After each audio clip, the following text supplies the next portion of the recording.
informasikan pada kesempatan ini bahwa kondisi Banten cukup aman, tangan-tangan dingin dari Pak Kapolda, Pak Danrem dan semuanya. Sampai hari ini tidak ada gejolak apapun yang dianggap cukup menonjol.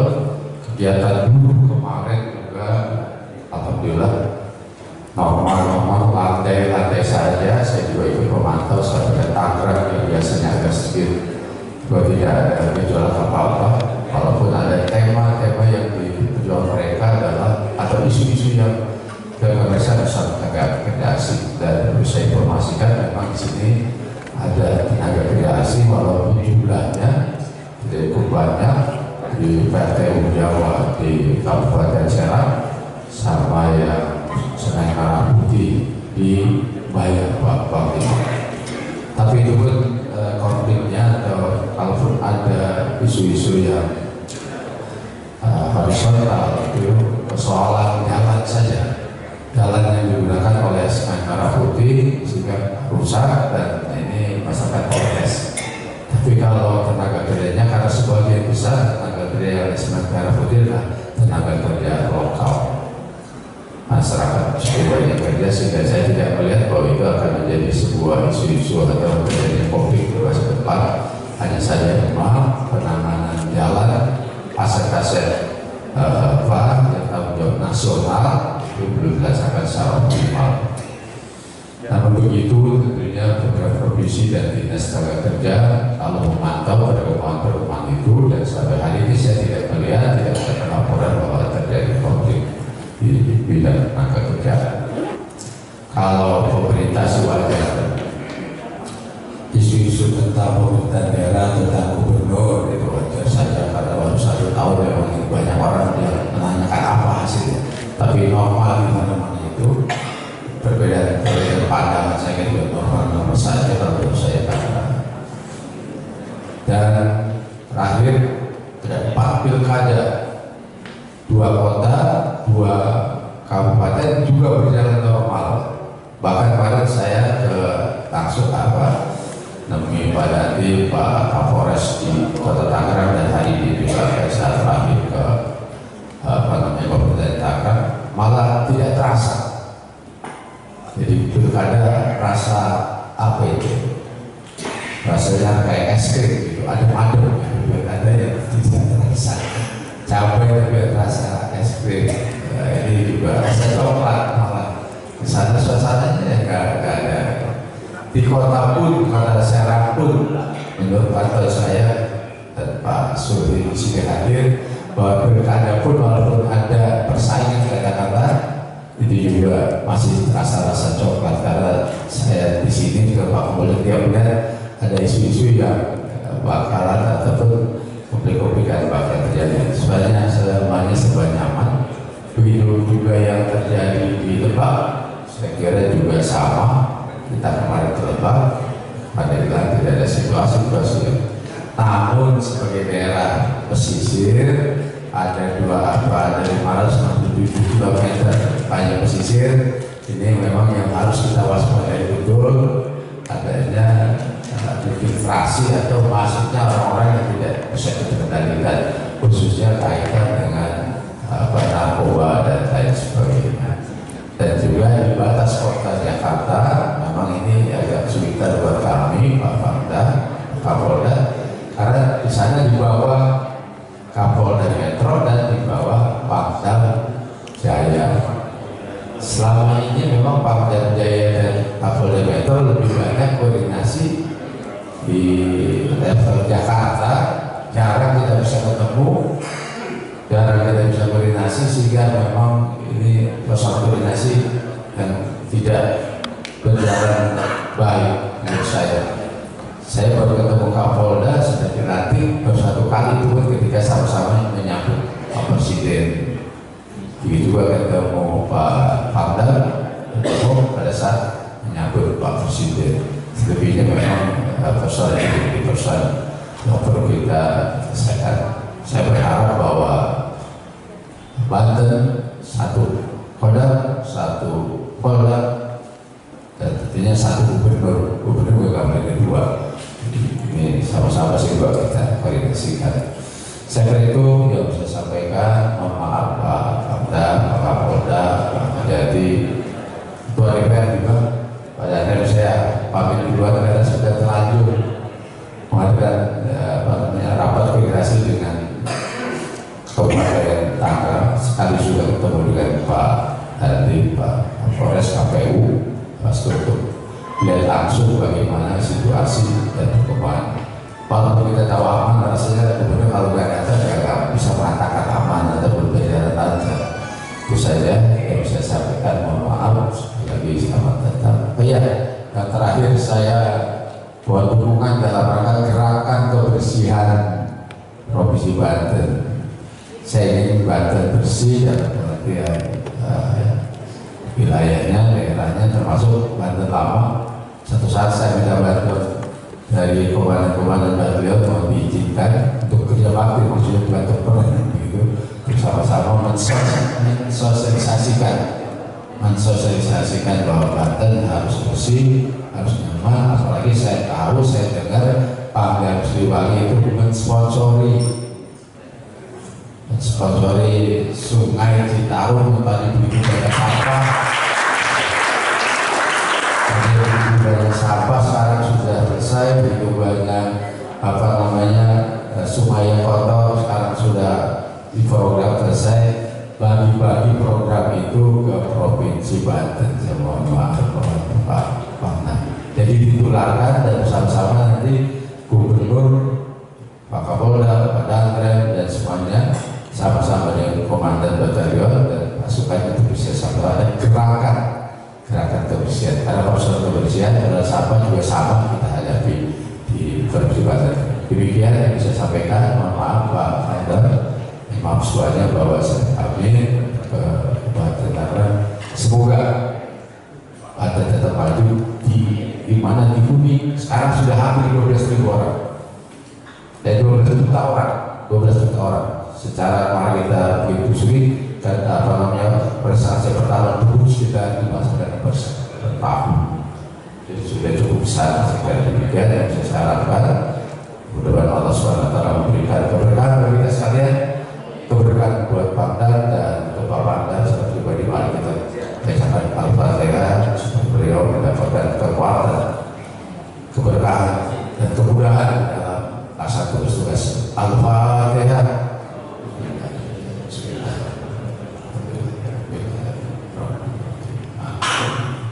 Iya, berdinas syaitan mustaqim. Syaitan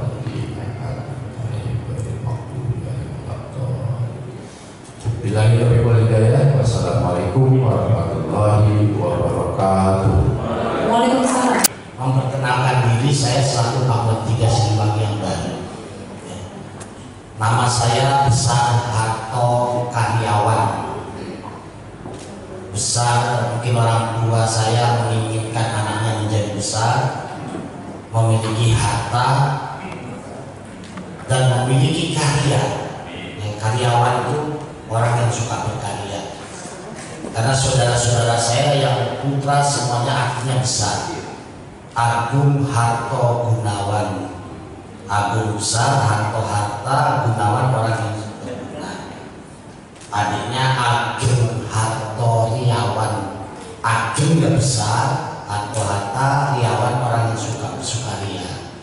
Saya Besar Harto Karyawan, adik saya Gadang Harto Hartawan. Ini lebih banyak lagi besar. Dia udah aplausos semuanya.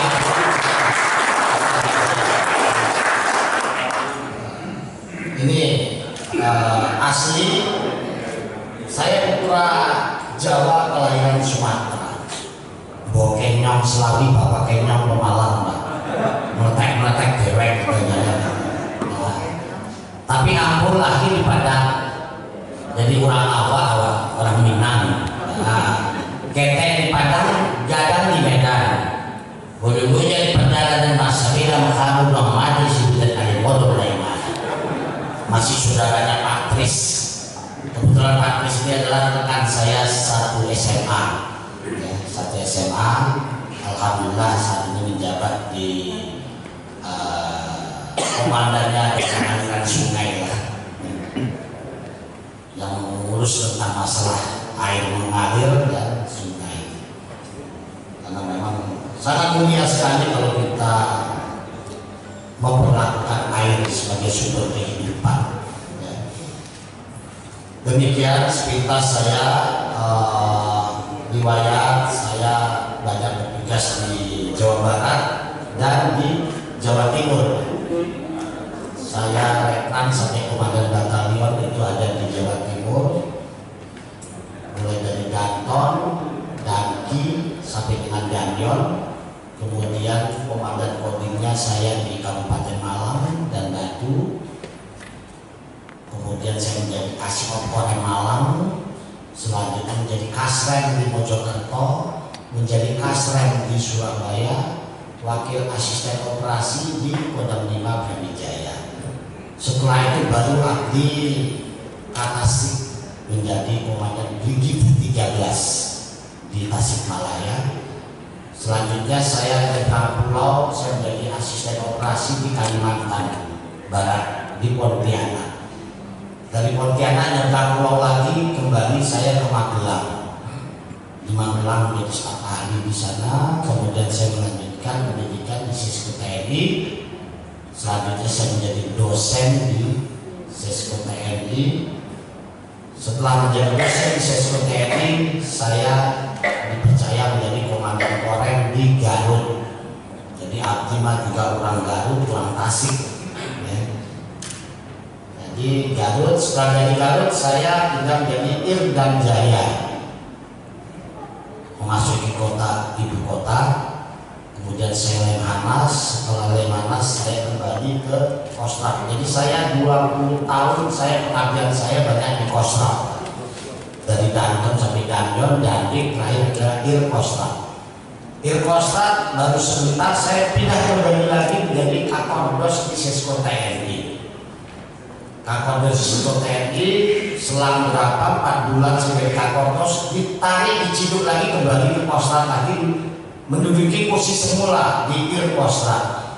Jadi saya menjabat Irkostrad 2 kali, pertama jabatan kolonel, yang kedua jabatan bintang 1. Selanjutnya setelah di Irkostrad saya dipercaya memimpin sebagai komandan pusat penerbangan Angkatan Darat, bus penerbang di Jakarta. Yang mimpi saya orang infanteri menjadi dan bus penerbang, ngurusin pesawat. Ini alirannya kemana ini? Alhamdulillah kita jalani, baru 4 bulan saya menjabat sebagai dan bus penerbang. Saya dipercaya menjadi Pangdam 3 Siliwangi. Ini perjalanan karir saya. Selanjutnya saya sebagai Pangdam 3 Siliwangi yang kurang lebih sampai dengan saat ini saya berjalan 1 bulan. 1 bulan juga masuk kantor baru 6 hari saya hitung. Ya. Selebihnya saya lebih banyak mobil. Ya, mengiringi kegiatan di wilayah. Yang kedua terkait dengan pengamanan RI1, RI2. Kayak setrikaan aja. Dan baru kali ini saya sempat untuk bisa melakukan hubungan kerja di sini. Apa yang ada di benak saya sebagai Pangdam 3 Siliwangi dan pekerjaan saya kepada prajurit saya dalam hubungan kerja saya adalah menyatukan komitmen, menyamakan komitmen. Apa yang menjadi impian saya sebagai Pangdam, sehingga apa yang saya impikan itu semua jajaran saya satu visi satu misi di dalam melakukan kegiatan-kegiatan pembinaan teritorial di wilayah. Itulah kepentingan dan tujuan saya ini, bertemu langsung dengan prajurit di sana, menyampaikan impian-impian saya. Mau dikemanakan Kodam 3 Siliwangi yang membawai Jawa Barat dan Banten ke depan. Saya ingin mengangkat kembali marwahnya Siliwangi, ya, melalui Wangsit Siliwangi. Kalau prajurit Siliwangi adalah prajurit yang dekat dengan rakyatnya. Ya. Sehingga konsep-konsep pembinaan teritorial yang kita lakukan, kita tidak boleh jauh dari rakyat. Harus bersama-sama rakyat. Saya ucapkan terima kasih dan rasa bangga saya khususnya pada masyarakat di Kabupaten Lebak yang telah dengan sadar, ya, ikhlas menyerahkan senjata kepada prajurit-prajurit saya, dan jumlahnya bukan sedikit. Sampai dengan saat sekarang kami sudah menerima penyerahan senjata dari masyarakat yang dilakukan dengan kesadaran tinggi sejumlah 117 pucuk senjata. 117 pucuk senjata organik ini adalah senjata-senjata peninggalan masa lalu yang merupakan senjata warisan turun-temurun mungkin dari para pendahulu mereka yang mereka simpan. Ada juga yang mereka gunakan untuk berburu babi dan sebagainya di hutan, dan masih berfungsi, yaitu jenis senjata locok. Jadi dilocok pakai manusia, begitu nembaknya pelurunya senjata-senjata itu mereka simpan, dan mereka mau menyerahkan, ada rasa ketakutan mereka dengan adanya aturan hukum dan sebagainya. Takut mereka menyerahkan itu, sehingga ya udah disimpan aja di rumah mereka itu. Alhamdulillah kayu bersambut pada saat saya menyiapkan batalion 320 yang kita siapkan untuk melaksanakan tugas operasi ke Kalimantan Barat. Dalam waktu 2-3 minggu ke depan mereka sudah berangkat. Mereka melaksanakan latihan pratugas di daerah Lebak sana. Mereka kita tidurkan bersama-sama di rumah-rumah masyarakat. Kalau bahasa Sundanya, kita mengharapkan adanya kesatuan kehidupan antara tentara dan rakyat di sana. Jadi sak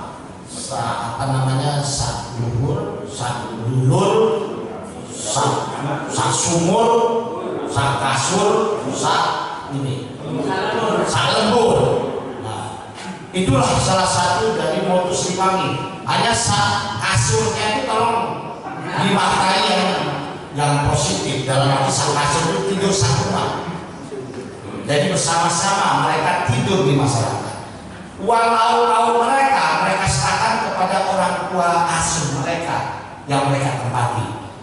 Bapak, Ibu, kami izinkan boleh bermalam di rumah Bapak Ibu. Ini uang lauk kami, tolong dimasakkan. Kemudian mari kita makan bareng-bareng dengan keluarga itu. Itulah yang kami lakukan, termasuk prajurit-prajurit saya saat ini sedang melakukan pembersihan di Sungai Citarum. Sama kita melakukan seperti itu.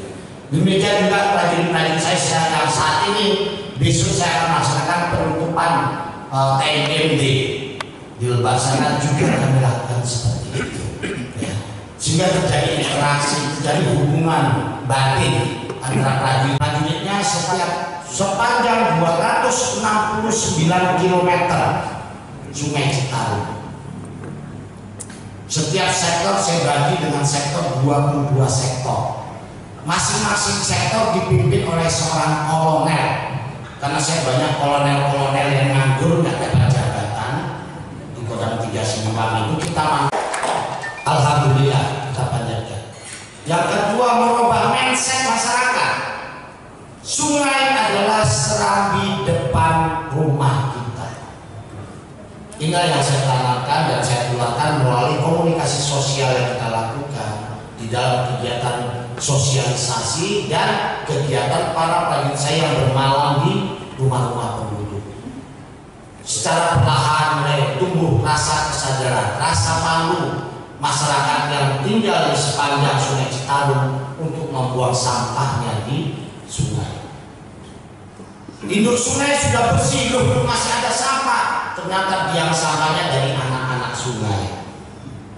Bergerak dipasukan ke anak-anak sungai. Anak-anak sungai dibersihkan, sudah bersih, masih ada konvoi sampah lagi. Dari mana? Dari cucu sungai. Cucu sungai dibersihkan, masih muncul lagi dari mana? Dari buyut sungai. Masya Allah. Dari cicit sungai masih ada lagi. Buyutnya juga itu menyumbangkan sampah. Inilah yang terjadi. Dan alhamdulillah saat ini sampah permukaan saya nyatakan clear dan masih terus tidak berhenti di situ. 11 Mei ke atas direncanakan akan ada dana APBN yang akan mendukung 22 sektor secara utuh. Plus kita akan mendapatkan bantuan perkuatan dari seluruh kodam yang ada di Sabang sampai Merauke. Dari 17 kodam nanti akan menyumbangkan, mengirimkan pasukannya untuk belajar tentang kebersihan Sungai Citarum. Tapi sampai sekarang juga masalah dananya juga masih dipertanyakan ini, masih belum tahu ini, masih antar tarik ulur. Tapi walaupun demikian kita tetap berjalan, ya. Tetap berjalan. Apa kita biarkan terus program yang sudah bagus kita berhenti di situ? Mindset